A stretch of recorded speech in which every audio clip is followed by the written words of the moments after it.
ಕಾರಣಕ್ಕೋಸ್ಕರ ಅವರು ಬಹಳಷ್ಟು ಜನಪ್ರಿಯತೆ 530 ವರ್ಷಗಳಾದರೂ ಕೂಡ ಇಲ್ಲಿಯವರೆಗೆ ಭಕ್ತರಂತ ದಾಸರು ನಮ್ಮ ಬಾಯಲ್ಲಿ ಅವರ ಒಂದು ಸಾಹಿತ್ಯ ಸುಮಾರು 15ನೇ ಶತಮಾನದಲ್ಲಿ ಬಾಳಿ ಬದುಕಿದಂಥವರು. ಒಬ್ಬ ದಂಡನಾಯಕನ ಮಗನಾಗಿ ಅವರು ಕೂಡ ಯೋಧರಾಗಿದ್ದರು. ಭಕ್ತಂತ ಮಹಾ ವೀರ ಶೂರ ಯೋಧ. ಮನಸ್ಸು ಮಾಡಿದ್ರೆ ದೊರೆಯಾಗಬಹುದಿತ್ತು, ಆದರೆ ದೊರೆಯ ಬದಲಾಗಿ ದಾಸ. ಕಾರಣ ಇಷ್ಟೇ, ಯುದ್ಧದಲ್ಲಿ ಒಂದ್ಸಾರಿ ಒಂದು ಘಟನೆ ಬಿಟ್ಟು ಅವರಿಗೆ ಜೋರಾಗಿ ಕಟ್ಟು ಬಿಡುತ್ತೆ, ತುಂಬ ಗಾಯಗಳ.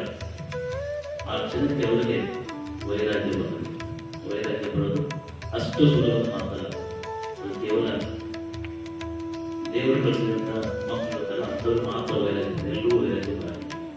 ಯಾಕಂದ್ರೆ ಅಷ್ಟೊಂದು ಶೂರ ವೀರ ಅವರಿಗೆ ವೈರಾಗ್ಯ ಬರುತ್ತಂದ್ರೆ ಕೈಯಲ್ಲಿ ಖಡ್ಗ ಇರೋದ್ರ ಬದಲ ಅವರ ಕೈಯಲ್ಲಿ ತಂಗುಡಿಲ್ಲ.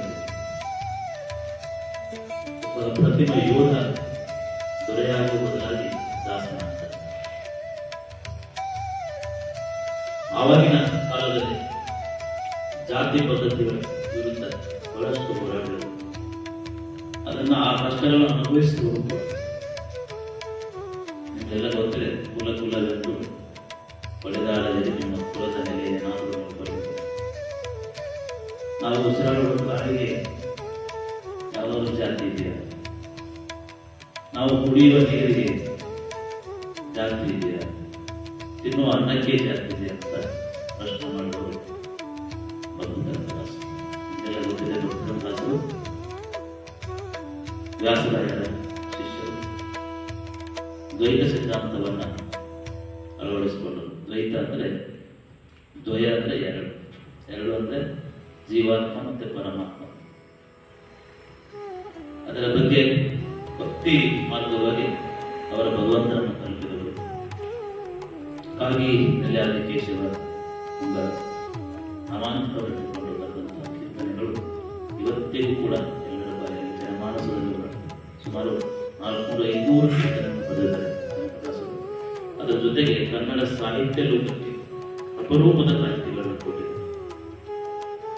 ಮೋಹನ ತರಂಗಿಣಿ ಇರಬಹುದು, ಮೋಹನ ಕೃಷ್ಣನ ಬಗ್ಗೆ ಅದ್ಭುತವಾದ ಕಾವ್ಯ ಮೋಹನ ತರಂಗಿಣಿ. ರಾಮಧಾನ್ಯ ಚರಿತ್ರೆ ಅಂತ ಕೇಳಬಹುದು. ರಾಮಧಾನ್ಯ ಅಂದ್ರೆ ರಾಗಿ ಒಂದಲ್ಲ, ರಾಗಿ ಮತ್ತೆ ಅಕ್ಕಿಗೆ ಜಗಳ ಆಗುತ್ತೆ. ಅಕ್ಕಿ ನಾನು ಶ್ರೇಷ್ಠ, ಉಚ್ಚ ಕುಲದಲ್ಲಿ ನಾನು ನೀಚ ಕುಲದಲ್ಲಿ ಇದೆ ಅಂತ ರಾಗಿ. ಅಲ್ಲಿ ಅಕ್ಕಿ ಮತ್ತು ರಾಗಿಗಳ ಜಗಳ ಇದೆಯಲ್ಲ, ಅದು ಉಚ್ಚ ಕುಲ ಮತ್ತು ನೀಚ ಕುಲದ ಒಂದು ಜಗಳ. ಅದನ್ನ ಬಹಳ ಮಾರ್ಮಿಕವಾಗಿ ಕೊನೆಗೆ ಅಲ್ಲಿ ರಾಗಿ ಗೆದ್ದು ಬರುತ್ತೆ.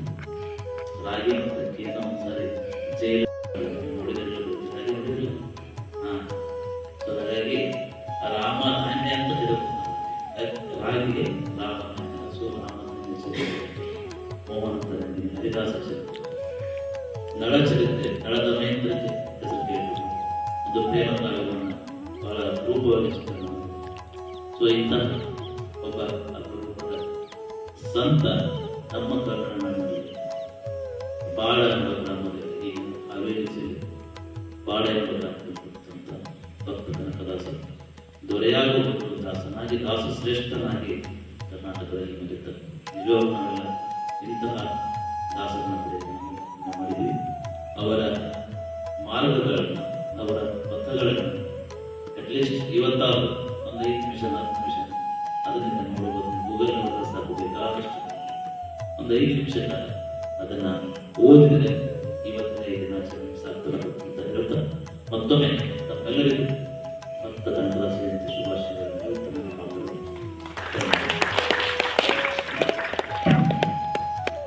ಕನ್ನಡ ಸಾಹಿತ್ಯದ ಸಂಗೀತವನ್ನು ಶ್ರೀಮಂತಗೊಳಿಸಿದ ಭಕ್ತ ಕನಕದಾಸರ ವಿಚಾರಗಳನ್ನು ನಮ್ಮೆಲ್ಲರಿಗೂ ಮನಮುಟ್ಟುವರಿಗೆ ತಿಳಿಸಿಕೊಟ್ಟಿರ್ತಕ್ಕಂಥ ನನ್ನ ಪ್ರಾಂಶುಪಾಲರಾದ ಡಾಕ್ಟರ್ ಅರುಣಕುಮಾರ್ ಗಾಳಿಕರವರಿಗೆ ತಮ್ಮೆಲ್ಲರಿಗೂ ಧನ್ಯವಾದಗಳು. ಈ ಒಂದು ಭಕ್ತ ಕನಕದಾಸರ ಜಯಂತಿಯಲ್ಲಿ ಪಾಲ್ಗೊಂಡಿರ್ತಕ್ಕಂಥ ನಮ್ಮ ಮಹಾವಿದ್ಯಾಲಯದ ಬೋಧಕೇತರ ಸಿಬ್ಬಂದಿಗಳಿಗೂ ಮತ್ತು ಎಲ್ಲ ವಿದ್ಯಾರ್ಥಿ ವರ್ಗಗಳಿಗೂ ವಂದನೆಗಳನ್ನು ಸಲ್ಲಿಸಿ ಇದೆ ಈ ಭಕ್ತ ಕನಕದಾಸರ ಜಯಂತಿ ಕಾರ್ಯಕ್ರಮಕ್ಕೆ.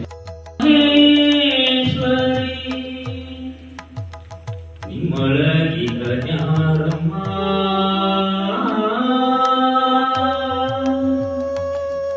ನಮ್ಮಮ್ಮ ಶಾರದೆ ಉಮಾ ಮಹೇಶ್ವರಿ.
दीक्षान्देयी च पार्वती माता